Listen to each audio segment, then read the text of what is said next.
ಶಾಂತಳಾಗಿರುವಳು.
ನಾನು ನಿಷ್ಕಾರಣವಾಗಿ ಹೇಳುತ್ತೀನಿ. ಈ ದ್ರೌಪದಿ ನಮಗೆ ಒಂದಲ್ಲ 10 ಕಾರಣಗಳು. ನೀವು ಪುರುಷರು, ನಿಮಗೆ ಯಾರಾದ್ರೂ ದುರ್ಮಾರ್ಗವನ್ನಾಡಿ ಅಪಮಾನ ಮಾಡಿದ್ದಾದ್ರೆ ನೀವೇ ಅವರಿಗೆ ಸರಿಯಾದ ಪ್ರತಿಕಾರ ಮಾಡಿದರು. ಆದರೆ ಸ್ತ್ರೀಯರ ವಿಚಾರ ಹಾಗಲ್ಲ. ಕಳ್ಳ ವಸ್ತುವಿಗಾಗಿ ಅವರು ಪತಿಯನ್ನು ಆಶ್ರಯಿಸಿದರು. ನಮ್ಮ ಆತ್ಮ ಗೌರವವನ್ನು ಕಾಪಾಡಿಕೊಳ್ಳಲು ನಮಗೆ ನಿಮ್ಮಂತಹ ಪುರುಷರ ಆಶ್ರಯವೂ ಬೇಕು. ಹೇ ದೇವ, ಇಂತಹ ಅಪರಾಧಿನ ಸ್ತ್ರೀ ಜಾತಿಯನ್ನು ಅದು ಏಕೆ ತಾನೇ ಸೃಷ್ಟಿಸಿದೆ ತಂದೆ? ಅಳಬೇಡ ಪಾಂಚಾಲಿ, ಅಳಬೇಡ. ಸ್ತ್ರೀಯರ ಪರಾಧೀನತೆಯು ನಮ್ಮ ಸಮಾಜದ ನೇಮ, ಭಗವಾನ್ ಸ್ವರೂಪರಾದ ಋಷಿಗಳ ಆಜ್ಞೆ. ಕೈ ಹಿಡಿದ ಧರ್ಮಪತ್ನಿಯನ್ನು ಜೀವಿತದಲ್ಲಿ ಪಣವಾಗಿಟ್ಟು ಸೋಲುವಂತೆ ಆ ಋಷಿಗಳೇ ನಿಮಗೆ ಆಜ್ಞೆ ಮಾಡಿದ್ರಲ್ಲ.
ಪಾಂಚಾಲಿ, ಏಕೆ ಓ ದೀಪೆ?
ಅವಿವೇಕದಿಂದ ಸಾಯುವವರೆಗೂ ನಿನ್ನ ನಿಂದನೆಯು ತಪ್ಪಿದ್ದಲ್ಲ ಪ್ರಿಯನೇ. ಅಣ್ಣನ ಅಪರಾಧವನ್ನು ಮನ್ನಿಸುವಂತೆ ನಾನು ಎಷ್ಟೋ ಸಾರಿ ಕೇಳಿಕೊಳ್ಳಲಿಲ್ಲವೇ? ಆದದ್ದು ಹಾಗೆ ಹೋಯಿತು. ಈಗೇಕೆ ಈ ರೀತಿ ನಿಷ್ಕಾರಣವಾಗಿರುತ್ತೇವೆ? ಅದನ್ನು ನನ್ನನ್ನು ನಿಲ್ಲಿಸಬಾರದೆ? ತಿಳಿಸುತ್ತೇನೆ ಪ್ರಾಣೇಂದ್ರ. ಆದ್ರೆ ಅದರಿಂದ ಆಗು ಪ್ರಯೋಜನವಾದ್ರೆ ಏನು? ಎಷ್ಟಾದ್ರೂ ನೀವು ನಿಮ್ಮಣ್ಣನ ಆಜ್ಞಾಧಾರಕರಲ್ಲವೇ? ಪಾಂಚಾಲಿ, ಅದು ಹಿಂದಿನ ಮಾತು. ಈಗ ನಾನು ಯಾರ ಆಜ್ಞಾಧಾರಕನೂ ಅಲ್ಲ. ಹಾಗಾಗಿ ಈಗ ಹೇಳುತ್ತೇನೆ ಕೇಳಿ. ಈ ದಿವಸ ಹಸ್ತಿನಾಂಬೆಯ ಮಂದಿರಕ್ಕೆ ದೇವಿ ದರ್ಶನಕ್ಕೆ ಹೋಗಿ ಅಲ್ಲಿಗ ದುರ್ಯೋಧನ ಪತ್ನಿಯಾದ ಭಾನುಮತಿ ಬಂದಿದ್ದರು. ಅವಳು ನನ್ನನ್ನು ನೋಡಿ ನಕ್ಕು, ನಿನ್ನ ಪತಿಗಳು ವಾಸಕ್ಕಾಗಿ ಅದು ಗ್ರಾಮಗಳನ್ನು ಬಿಡಲು ದೂತನ್ನು ಕಳುಹಿಸಿದ್ದಾರೆ. ಏನೇನು ಸಂಖ್ಯೆ ಆಗುವುದು? ಆಗಲಾದು ಬಿಚ್ಚಿರುವ ಏನಿನ ಮುಡಿಯನ್ನು ಕಟ್ಟಿಸುವೆಷ್ಟೆಂದು ಕೇಳಿ ಕೇಕೆ ಹಾಕಿ ನಕ್ಕರು ಸ್ವಾಮಿ. ದುರ್ಯೋಧನನೇ ಪುನಃ ಹಾಗಾದರೆ ನನ್ನ ಸಂದೇಶವು ನಿಶ್ಚಯವಾಯಿತು. ಯಾರು ಯಾರು ಸಂಧಾನಕ್ಕೆ ಹೋಗಿರುವವರು? ಮತ್ತಿನ್ಯಾರು? ನಮ್ಮ ಅಣ್ಣನಾದ ಕೃಷ್ಣನಲ್ಲವೇನು? ಗೋಪಿಕಾಂಗನರ ವಿಲಾಸ ವಿಭ್ರಮದಲ್ಲಿ ಮಗ್ಗನಾದ ಯದುಪತಿ ಯುದ್ಧವನ್ನು ಮರೆಯುವುದು ಸಹಜ. ಅರ್ಜುನನು ದ್ವಾರಕ್ಕಿಂದ ಹಿಂದರಿಗಾಗಲೇ ಹೀಗಾಗಬಹುದೆಂದು ಊಹಿಸಿದ್ದೆ. ಅದಿರಲಿ, ಆ ಭಾನುಮತಿಗೆ ಏನನ್ನು ಉತ್ತರವನ್ನು ಕೊಟ್ಟೆ? ಅವಳ ಪ್ರಶ್ನೆಗೆ ಸರಿಯಾದ ಉತ್ತರವನ್ನು ಕೊಟ್ಟಿದ್ದೆ. ಏನೆಂದು? ನಿನ್ನ ಕಟ್ಟರ ಮುಡಿಯನ್ನು ಬಿಡಿಸುವವರೆಗೂ ನನ್ನ ಬಿಚ್ಚಿರುವ ಈ ಮುಡಿಯನ್ನು ಕಟ್ಟಿಸುವುದಿಲ್ಲವೇ? ಬಾಪು ಪಾಂಚಾಲಿ, ಬಾಪು, ನೀನು ನಮ್ಮೊಡನೆ ಸತತವಾಡುವುದರಲ್ಲಿಯೇ ನಿನ್ನ ಚತುರತೆಯನ್ನು ಮುಗಿಸಿದ್ದೆ ಎಂದು ತಿಳಿದಿದ್ದೆ. ಆದರೆ ಆ ಭಾನುಮತಿಗೆ ತಕ್ಕ ಉತ್ತರವನ್ನು ಕೊಟ್ಟಿರುವೆ, ಚಮತ್ಕಾರದ ಉತ್ತರವನ್ನು ಕೊಟ್ಟಿರುವೆ. ಎಷ್ಟೇ ಆಗಲು ನೀನು ಜಾಣೆ ಅಲ್ಲವೇ? ಈ ಸಂತೋಷದ ಸಂಭ್ರಮದಲ್ಲಿ ದೇವಿ ಜಾಣೆ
ಕಾಣಲು ಅಲ್ಲ.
ಪಾಂಚಾಲಿ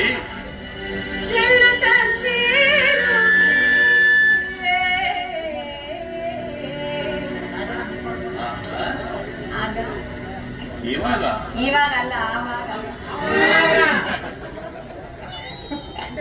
ಪ್ರಾಣೇಶ್ವರ ದೇವಿ ಆಗ ಯಾವಾಗ ಆ ಕೌರವರ ಶಿರವನ್ನು ಕಡೆದು ಅವರ ಬಿಸಿ ರಕ್ತವನ್ನು ಈ ಧರೆಗೆ ಉರುಳಿಸಿ ಚೆಲ್ಲಿ ಆ ಬಿಸಿ ರಕ್ತದಿಂದ ಈ ನನ್ನ ಮುಡಿಗಟ್ಟಿಸುತ್ತಿರೋ ಆಗಲಿ ಪಾಂಚಾಲಿ ಆಗ ಆಗ ಚೆಲ್ಲುತ್ತೆ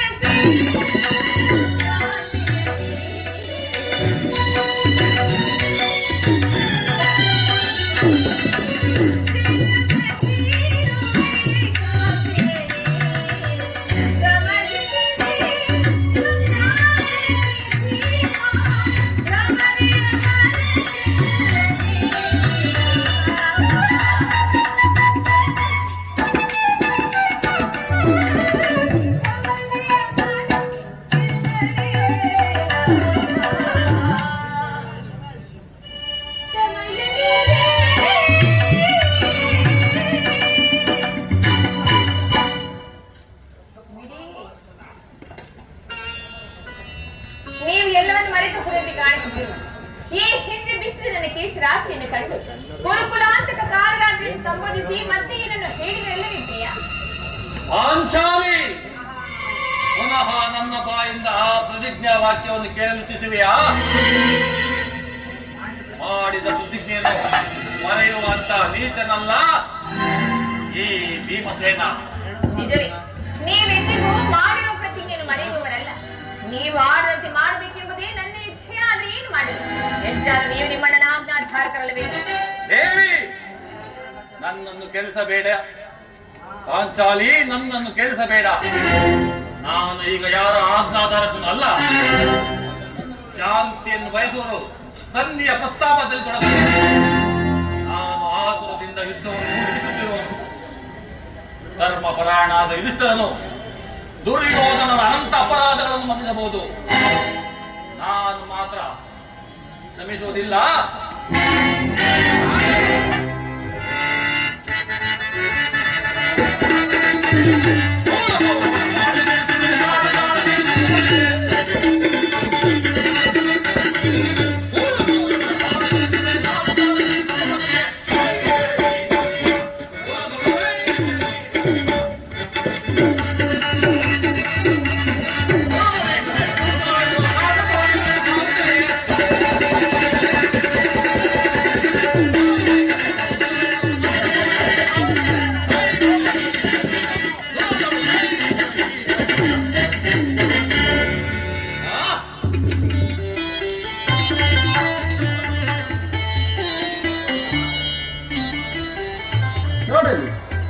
ಒಂದು ಸಂಧಿಯ ಪ್ರಸ್ತಾಪವನ್ನು ತಿಳಿದು ಕೆಳಗಿನ ಸಿಂಹದಂತೆ ಗರ್ಜಿಸುತ್ತಿರುವನು. ಅವನನ್ನು ಸಮಾಧಾನಪಡಿಸಲು ನಿನ್ನನ್ನು ಹೊರತು ಮತ್ತಾರು ಶಕ್ತಿರುಲ್ಲ ಅಣ್ಣ.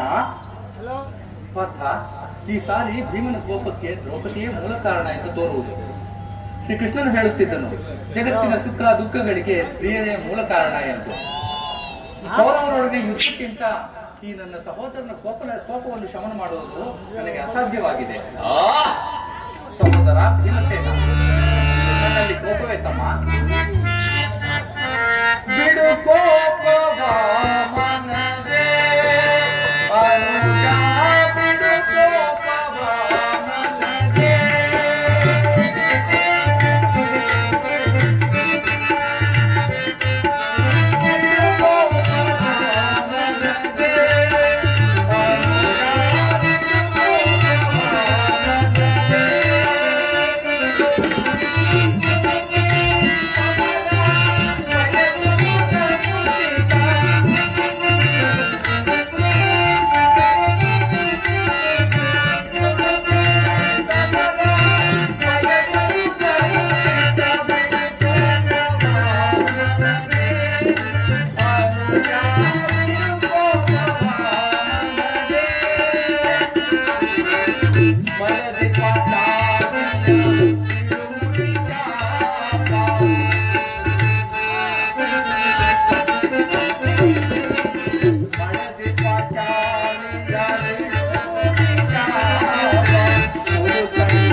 ನನ್ನಲ್ಲಿ ಕೋಪವೇ ತಮ್ಮ? ಶಾಂತನಾದ. ಪಾಂಚಾಲಿ, ಸಮಾಚಾರವೇನು? ಅಣ್ಣನಾಗೆ ಸಿಟ್ಟಾಗಿರುವನು. ನಿಮ್ಮ ಪ್ರಶ್ನೆಗೆ ಈ ನನ್ನ ಬಿರುಗುದಲು ಸರಿಯಾದ ಉತ್ತರನೆ ಕೊಡಬಲ್ಲದು. ಅಗ್ರಜ, ಸಮಯಕ್ಕೆ ಸರಿಯಾಗಿ ಬಂದಿರಿ. ನನಗೆ ಯಾವುದೇ ಕೋಪವಿಲ್ಲ. ಅರ್ಜುನನ ಸಂಭಾಷಣೆಯಲ್ಲಿ ನಿಮಗೊಂದು ವಿಚಾರವನ್ನು ಹೇಳಬೇಕೆಂದುಕೊಂಡಿದ್ದೆ. ಅದನ್ನು ಈಗಲೇ ತಿಳಿಸುವೆನು. ಈ ಸಂಧಿಯ ಪ್ರಸ್ತಾಪವು ನಿಮಗೆ ಉಚಿತವೆನಿಸಬಹುದು. ಅರ್ಜುನನು ಅನುಮೋದಿಸಬಹುದು, ನಕುಲ ಸಹದೇವರು ಸುಮ್ಮನಿರಬಹುದು. ಆದರೆ ಈ ದಾಸ್ಯಾವೃತ್ತಿಯನ್ನು ಪಾಂಡವರ ಕಳಂಕವೆಂದೇ ಭಾವಿಸುವೆನು. ಶಿಕ್ಷಕರಂತೆ ಕಂಡ ಮನೆಯವರ ಬಾಗಿಲಲ್ಲಿ ನಿಂತು ಸಂಧಿ ಯಾಚನೆ ಮಾಡಲು ಪಾಂಡುನಂದರರು ನಮ್ಮನ್ನು ಪುತ್ರನಾಗಿ ಪಡೆದಿಲ್ಲ. ಈ ಯುದ್ಧಕ್ಕಾಗಿ ಅರ್ಜುನನ ಸಹಾಯವನ್ನಾಗಲಿ ನಿಮ್ಮ ಅನುಮತಿಯನ್ನಾಗಲಿ ನಾನು ಅಪೇಕ್ಷಿಸುವುದಿಲ್ಲ.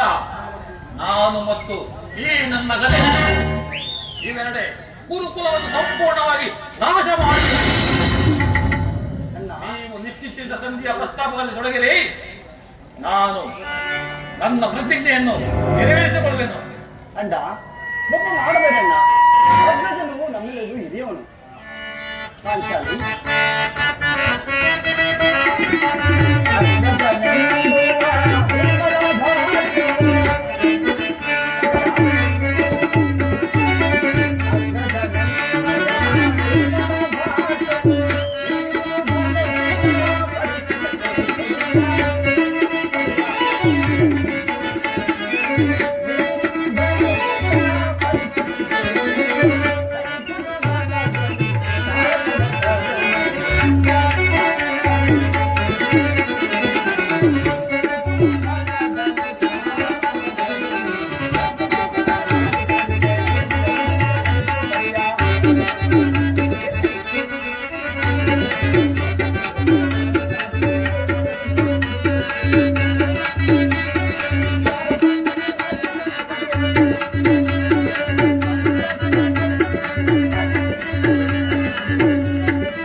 ಧರ್ಮ ಧರ್ಮ ಎಂದು ಹಂಬಲಿಸುತ್ತಾ ಕ್ಷತ್ರಿಯ ಧರ್ಮವೇನೆಂಬುದನ್ನು ಮರೆಯುವುದು ನಿಮಗೆ ಉಚಿತವಲ್ಲವೇ ಪ್ರಾಣೇಶ್ವರ?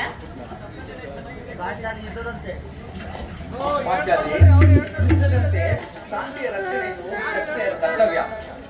ಯುದ್ಧವು ಎಂತ ಘೋರ ಕರ್ಮ ಎಂಬುದು ನಿಮಗೆ ಇನ್ನೂ ತಿಳಿದಿಲ್ಲ. ನಾವುಗಳು ಅಭಿಮಾನಕ್ಕೆ ಒಳಗಾಗಿ ಯುದ್ಧವನ್ನು ಪ್ರಾರಂಭಿಸಿದರೆ ಮುಂದೆ ನಮ್ಮ ಅಧಿಕಾರಕ್ಕಾಗಿ ನಾವೇ ಗುರುತಿಸಬೇಕಾಗುವುದು. ಅದಕ್ಕಾಗಿಯೇ ಹೆದರಿ ನಾನು ಶಾಂತಿಗಾಗಿ ಸಕಲ ಪ್ರಯತ್ನಗಳನ್ನು ಮಾಡುತ್ತಿರುವೆ. ರಾಜೇಂದ್ರ ದೌಮಿನ ಸಂಧಿಗೆ ಕಳುಹಿಸಲು ಅಪಮಾನ ಹೊಂದಿದೆ. ಕುಲಪುರೋಹಿತರನ್ನು ಕಳುಹಿಸಲು ಇದು ಮದುವೆಯ ಔತಣ ಕುಟುಂಬ ಕನಿಷ್ಠ ಪರಿಜ್ಞಾನವೂ ನಿಮಗಿಲ್ಲದಿತ್ತು. ಈಗ ಶ್ರೀಕೃಷ್ಣ ಪರಮಾತ್ಮನ ಅಪಮಾನಕ್ಕೆ ಗುರಿಪಡಿಸಿದರಲ್ಲ ಎನ್ನುವ ಚಿಂತೆ ನನ್ನನ್ನು ಕಾಡುತ್ತಿದೆ. ಅಬ್ಬಾ, ಏನಿದು ಕೋಲಾಹಲ? ಅರ್ಜುನ, ನಾನಿನ್ನು ಹೊರಡುವೆನು. ಈ ಸಂಧಿಯ ಫಲಾಫಲಗಳಿಂದ ನನಗೆ ಯಾವ ಪ್ರಯೋಜನವಿಲ್ಲ.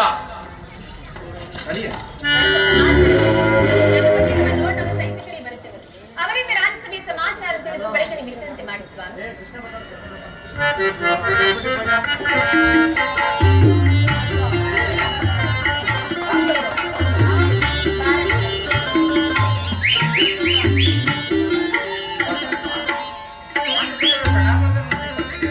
ಸಾರಿಯಾಗುವುದು ಧರ್ಮಾಂಧನ. ಹೋದ ಕಾರ್ಯವೇನಾಯಿತು? ಹೋದವರ ಶ್ರೀಕೃಷ್ಣನಲ್ಲವೇ? ಅಂದರೆ ಎಲ್ಲವೂ ನಾನು ನಿರೀಕ್ಷಿಸಿದಂತೆ ತಕ್ಕ ರೀತಿಯಲ್ಲಿ ನಡೆಯಿತು. ಸಂಧಿಯ ವಿಚಾರವು ನಡೆಯಿತು ಧರ್ಮಾನಂದನ. ಪಾಂಚಾಲಿ, ನಾನಿನ್ನು ಬರುವೆನು. ಈ ಸಂಧಿಯ ಫಲಾಫಲಗಳಿಂದ ನನಗಾವ ಪ್ರಯೋಜನವಿಲ್ಲ. ಅವರ ಇಷ್ಟದಂತೆ ಅವರು ಮಾಡಲಿ. ನನಗೆ ತೋಚಿದ್ದನ್ನು ನಾನು ಮಾಡಿಯೇ ತೀರುವೆನು. ಮೊದಲು ಅಣ್ಣನ ಮಾತು ಮುಗಿಯಲಿ ಸ್ವಾಮಿ. ನಿಮ್ಮಣ್ಣನ ಮಾತು ಮುಗಿಯುವಷ್ಟರಲ್ಲಿ ನನ್ನ ತಾಳ್ಮೆಯೇ ಮುಗಿದು ಹೋಗುವುದು. ಸಭೆಯಲ್ಲಿ ಏನೇನು ನಡೆಯಿತು? ಎಲ್ಲವೂ ನಾನು ನಿರೀಕ್ಷಿಸಿದಂತೆ ತಕ್ಕ ರೀತಿಯಲ್ಲಿ ನಡೆಯಿತು. ಕೃಷ್ಣ,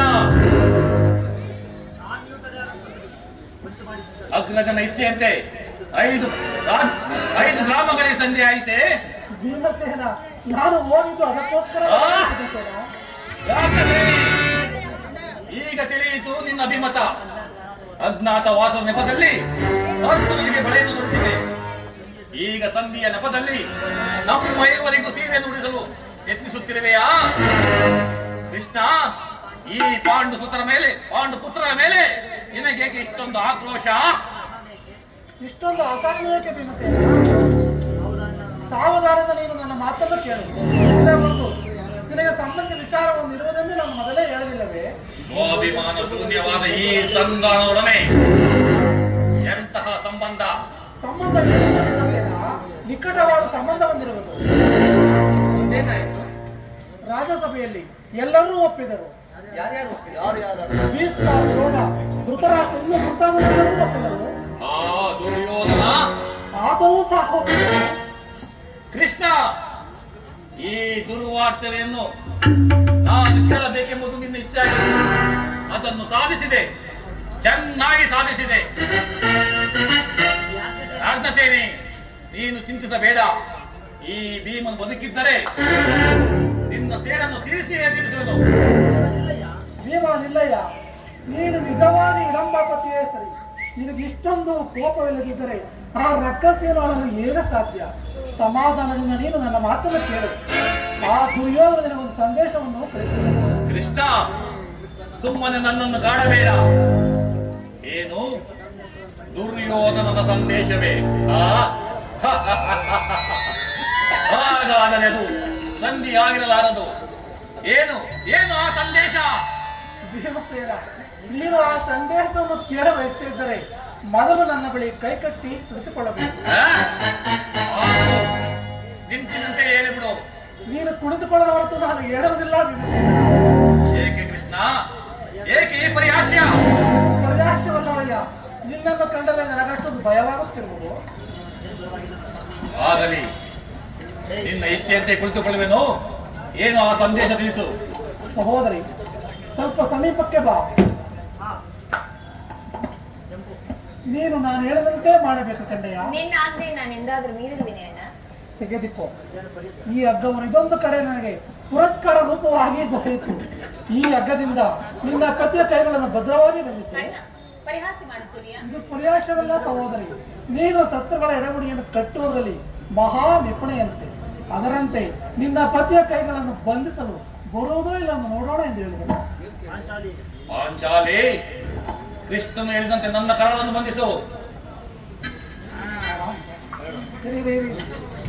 ಭೀಮಸೇನ, ಈ ಆ ಸಂದೇಶವನ್ನು ಕೇಳುವ ಇಚ್ಛೆ ನಿನಗಿದ್ದರೆ ಪಾಂಚಾಲಿ,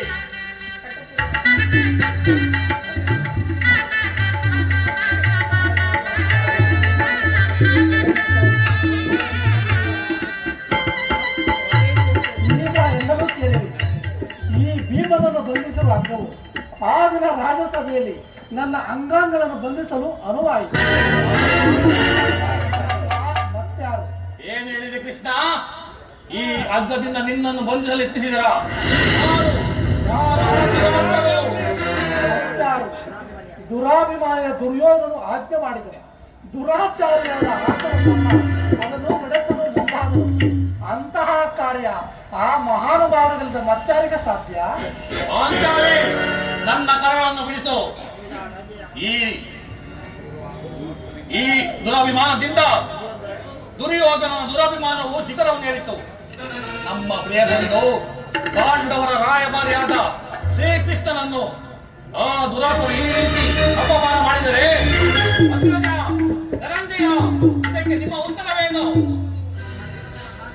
ಅಣ್ಣ ಭೀಮಸೇನ ಸಹನೆಯಿಂದ ಹೇಳಿಕಳಿಸಿದ ಸಂದೇಶವನ್ನು ತಿರಸ್ಕರಿಸಿ ಪಾಂಡವರ ರಾಜಕುಮಾರಿಯಾದ ಶ್ರೀಕೃಷ್ಣ ಪರಮಾತ್ಮನನ್ನು ಬಂಧಿಸಲು ಯತ್ನಿಸಿದ ಆ ದುರ್ಯೋಧನ ಧಿಕ್ಕಾರಕ್ಕೆ ಧಿಕ್ಕಾರ ಬರಲಿ. ಇನ್ನು ಸಮರ ಕ್ಷೇತ್ರವನ್ನು ಪ್ರವೇಶಿಸಿ ಆ ಕುರುನಂದರಿಗೆ ತಕ್ಕ ಬುದ್ಧಿ ಕಲಿಸುವುದೊಂದೇ ಪ್ರತ್ಯುತ್ತರ. ಪಾಂಚಾಲಿ, ನನ್ನ ಕರವನ್ನು ಬಿಡಿಸು.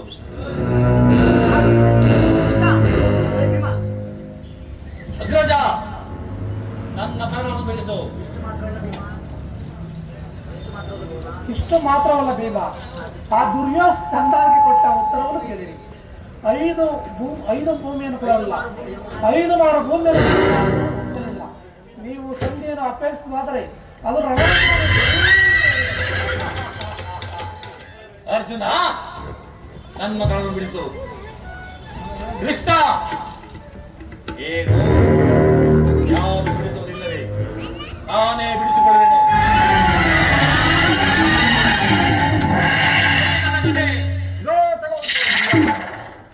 ಈಗ ಕೇಳಿರಿ ಈ ಭೀಮನ ಪ್ರತಿಜ್ಞೆಯನ್ನು. ನಾನು ವಾಯುದೇವನ ಅಂಶದಿಂದ ಜನಿಸಿದ್ದೇ ನಿಜವಾಗಿದ್ದರೆ, ವೀರ ಮಾತೆ ಕುಂತಿ ದೇವಿಯ ಸ್ತನಪಾನ ಮಾಡಿದ್ದೇ ಸತ್ಯವಾಗಿದ್ದರೆ, ಆ ನಾಳಿನ ಭಯಂಕರವಾದ ಯುದ್ಧದಲ್ಲಿ ಆ ದುಶ್ಯಾಸನನ ಒಡಲನ್ನು ಬಗೆದು ಅವನ ಗುಂಡಿಗೆ ಬಿಸಿ ರಕ್ತದಿಂದ ಪಾಂಚಾಲಿಯ ಬಿಡುಗಡೆಯನ್ನು ಕಟ್ಟಿಸುವೆನು. ಆ ನಂತರ ಆ ದರ್ಪಿತ ದುರ್ಯೋಧನ ತೊಡೆಯನ್ನು ಈ ನನ್ನ ಗದಾದಂಡದಿಂದ ಮುರಿದು ಅವನ ರಾಜ ಕಿರೀಟವನ್ನು ನನ್ನ ಎಡಗಾಲಿಂದ